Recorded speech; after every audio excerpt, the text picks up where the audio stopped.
हर हर महादेव मित्रों, स्वागत है आपका हमारे चैनल में। सावन के महीने में शिव पुराण कथा को सुनना और बोलना दोनों ही अत्यंत लाभकारी होता है। इस वीडियो में ब्रह्मा जी ने कामदेव को क्यों श्राप दिया, ये हम जानेंगे। शिव कथा की कहानी को आगे बढ़ाते हुए इसे आरंभ करते हैं। ब्रह्मा जी ने कहा, हे नारद, सभी ऋषि मुनि उस पुरुष के लिए उचित नाम खोजने लगे। तब सोच विचार कर वे बोले कि तुमने उत्पन्न होते ही ब्रह्मा का मन मंथन कर दिया है, अतः तुम्हारा पहला नाम मनमत होगा। तुम्हारे जैसा इस संसार में कोई नहीं है, इसलिए तुम्हारा दूसरा नाम काम होगा, तीसरा नाम मदन और चौथा नाम कंदर्प होगा। अपने नामों के विषय में जानते ही काम ने अपने 5 बाणों का नामकरण कर उनका परीक्षण किया। काम ने अपने 5 बाणों को हर्षण, रोचन, मोहन, शोषण और मारण नाम से सुशोभित किया।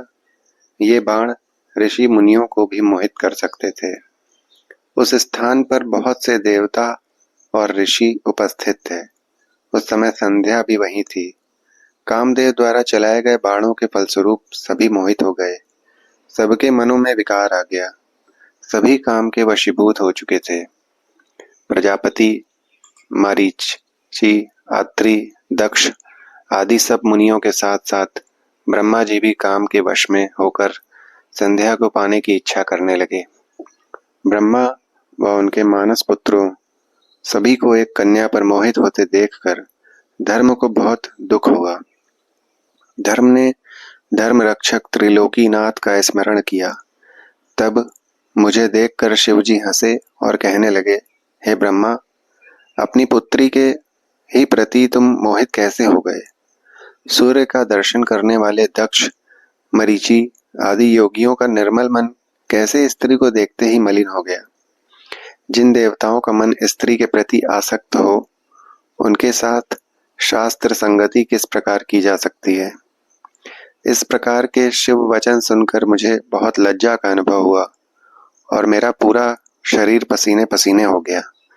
मेरा विकार समाप्त हो गया, परंतु मेरे शरीर से जो पसीना नीचे गिरा, उससे पितृगणों की उत्पत्ति हुई। उससे 64,000 अग्ने श्वातो पितृगण उत्पन्न हुए और 86,000 बहिर्षद पितर हुए। एक सर्व गुण संपन्न अति सुंदर कन्या भी उत्पन्न हुई, जिसका नाम रति था। उसका रूप सौंदर्य देखकर ऋतु आदि स्खलित हो गए और उससे अनेक पितरों की उत्पत्ति हुई।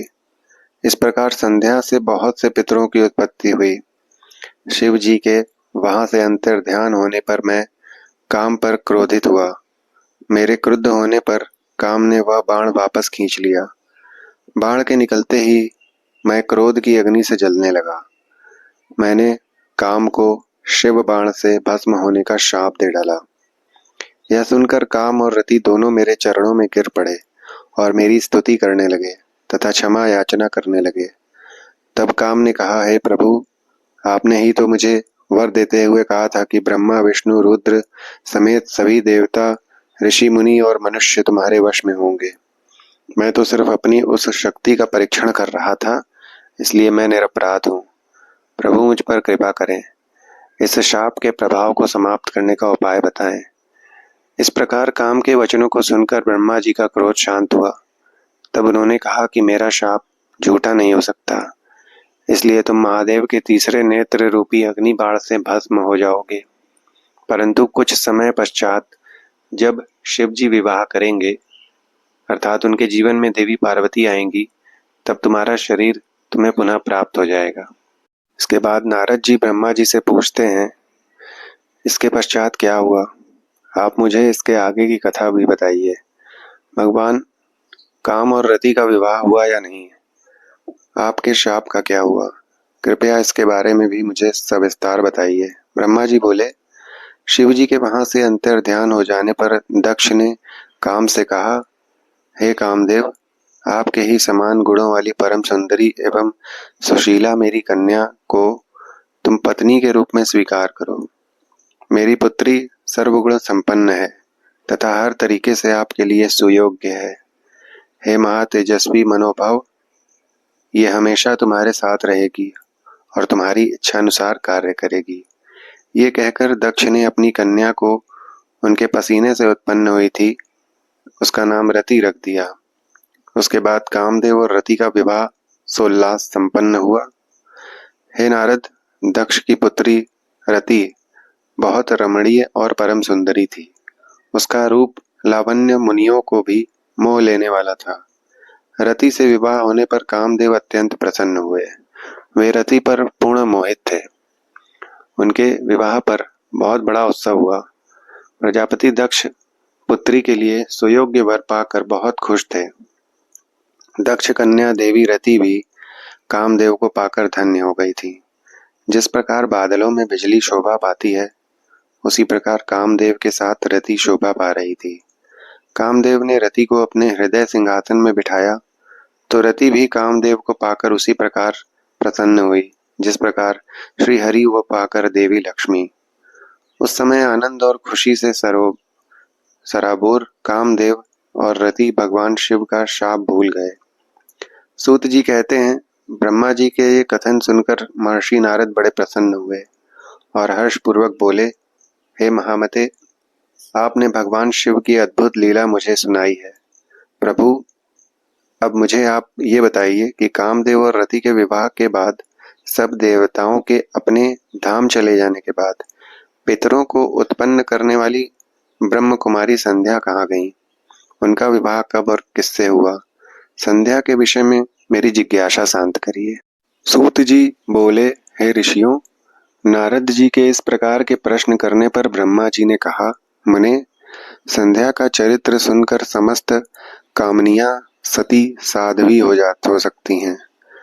वह संध्या मेरी मानस पुत्री थी जिसने घोर तपस्या करके अपना शरीर त्याग दिया था। फिर वो मुनि श्रेष्ठ मेधातिथि की पुत्री अरुंधति के रूप में जन्मी। संध्या ने तपस्या करके अपना शरीर इसलिए त्याग दिया था क्योंकि वो स्वयं को पापिनी समझती थी। उसे देखकर स्वयं उसके पिता और भाइयों में काम की इच्छा जागृत हुई थी। तब उससे इसका प्रायश्चित करने के विषय में सोचा था तथा निश्चय किया था कि वो अपना शरीर वैदिक अग्नि में जला देगी जिससे मर्यादा स्थापित हो। भूतल पर जन्म लेने वाला कोई भी जीव तरुणावस्था से पहले काम के प्रभाव में नहीं आ पाएगा। वह ये मर्यादा स्थापित कर मैं अपने जीवन का त्याग कर दूंगी। मन में ऐसा विचार करके संध्या चंद्रभाग नामक पर्वत पर चली गई। यहीं से चंद्रभागा नदी का आरंभ हुआ। इस बात का ज्ञान होने पर मैंने वेद शास्त्रों के पारंगत विद्वान, सर्वज्ञ और ज्ञान योगी पुत्र वशिष्ठ को वहां जाने की आज्ञा दी। मैंने वशिष्ठ जी को संध्या को विधि पूर्वक दीक्षा देने के लिए वहां भेजा था।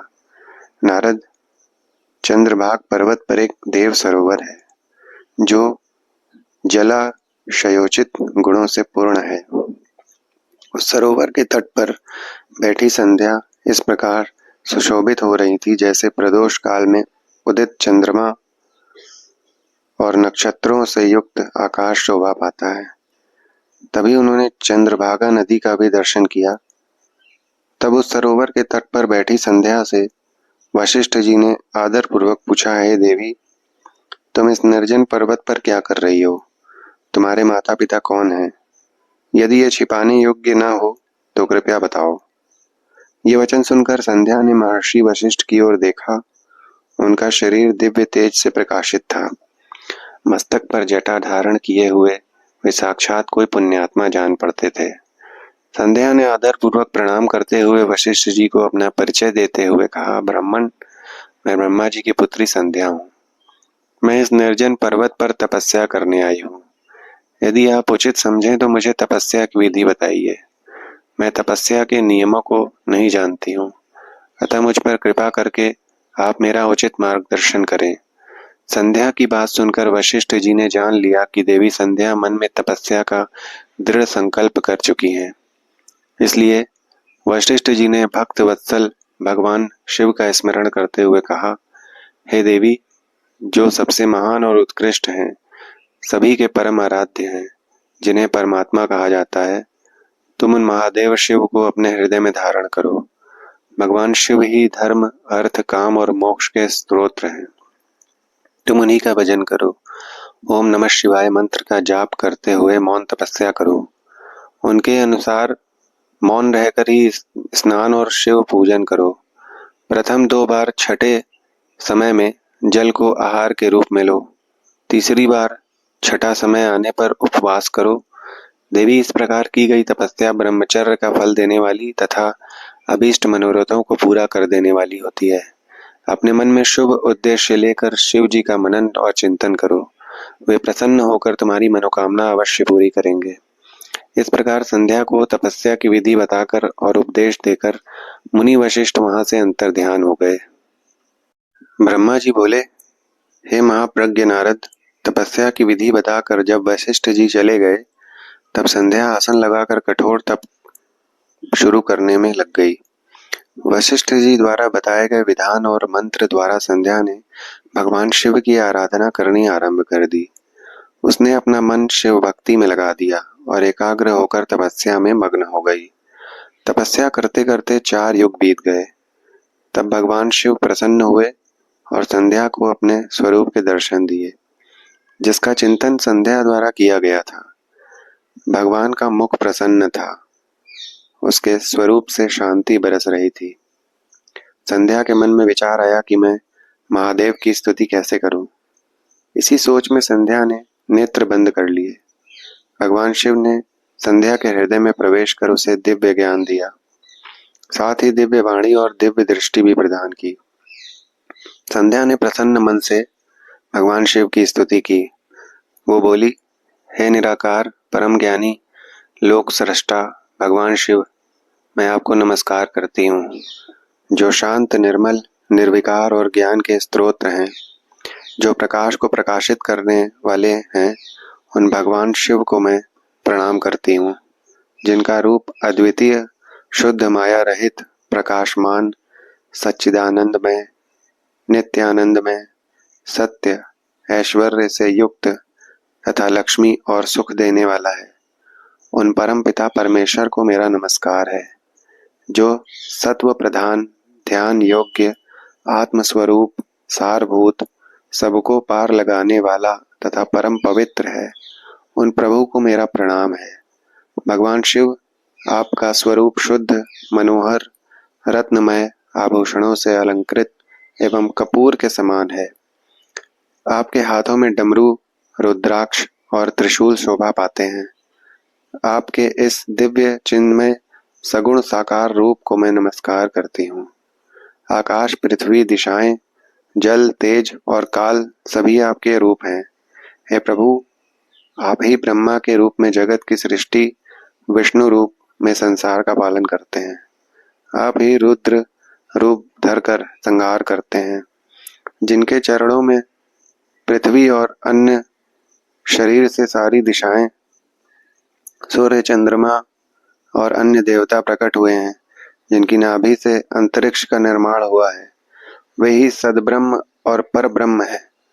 आपसे ही सारे जगत की उत्पत्ति हुई, जिनके स्वरूप और गुणों का वर्णन स्वयं ब्रह्मा विष्णु भी नहीं कर सकते। भला उन त्रिलोकीनाथ भगवान शिव की स्तुति मैं कैसे कर सकती हूँ। मैं एक अज्ञानी और मूर्ख स्त्री हूँ। मैं किस प्रकार आपको पूजूं कि आप मुझ पर प्रसन्न हो। हे प्रभु, मैं बारंबार आपको नमस्कार करती हूँ। ब्रह्मा जी बोले, नारद, संध्या द्वारा कहे गए वचनों से भगवान शिव बहुत प्रसन्न हुए। उसकी स्तुति ने उन्हें द्रवित कर दिया। भगवान शिव बोले, हे देवी, मैं तुम्हारी तपस्या से बहुत प्रसन्न हूँ, इसलिए तुम्हारी जो इच्छा हो वो वर मांगो, मैं अवश्य पूर्ण करूंगा। शिव जी के ये वचन सुनकर संध्या खुशी से उन्हें बार बार प्रणाम करते हुए बोली, हे महेश्वर, यदि आप मुझ पर प्रसन्न होकर वर देना ही चाहते हैं, यदि मैं अपने पूर्व पापों से शुद्ध हो गई हूँ, तो महेश्वर, हे देवेश, आप मुझे वरदान दीजिए कि आकाश, पृथ्वी और किसी भी स्थान में रहने वाले जो भी प्राणी इस संसार में जन्म लें, वे जन्म लेते ही काम भाव से युक्त न हो जाएं। हे प्रभु, मेरे पति भी सुहृदय और मित्र के समान हो और अधिक कामी न हो। उनके अलावा जो भी मनुष्य मुझे सकाम भाव से देखे वो पुरुषत्वहीन और नपुंसक हो जाए। हे प्रभु, मुझे ये वरदान भी दीजिए कि मेरे समान विख्यात और परम तपस्विनी तीनों लोकों में और कोई न हो। निष्पाप संध्या के वरदान मांगने को सुनकर शिव जी बोले, हे देवी संध्या, तथास्तु। तुम जो चाहती हो मैं तुम्हें प्रदान करता हूँ। प्राणियों के जीवन में अब 4 अवस्थाएं होंगी। पहली शैशव अवस्था, दूसरी कौमार्यावस्था, तीसरी यौवनावस्था और चौथी वृद्धावस्था। तीसरी अवस्था अर्थात यौवनावस्था में ही मनुष्य सकाम होगा।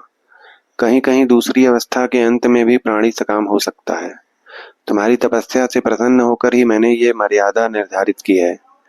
तुम परम सती होगी और तुम्हारे पति के अतिरिक्त जो भी मनुष्य तुम्हें सकाम भाव से देखेगा वो तुरंत पुरुषत्वहीन हो जाएगा। तुम्हारा पति महान तपस्वी होगा जो कि 7 कल्पों तक जीवित रहेगा। इस प्रकार मैंने तुम्हारे द्वारा मांगे गए दोनों वरदान तुम्हें प्रदान किए हैं। अब मैं तुम्हें तुम्हारी प्रतिज्ञा को पूर्ण करने का साधन बताता हूँ। तुमने अग्नि में अपना शरीर त्यागने की प्रतिज्ञा की थी। मुनिवर, मेधातिथि का एक यज्ञ चल रहा है जो कि 12 वर्षों तक चलेगा। उसमें अग्नि बड़े जोरों से जल रही है।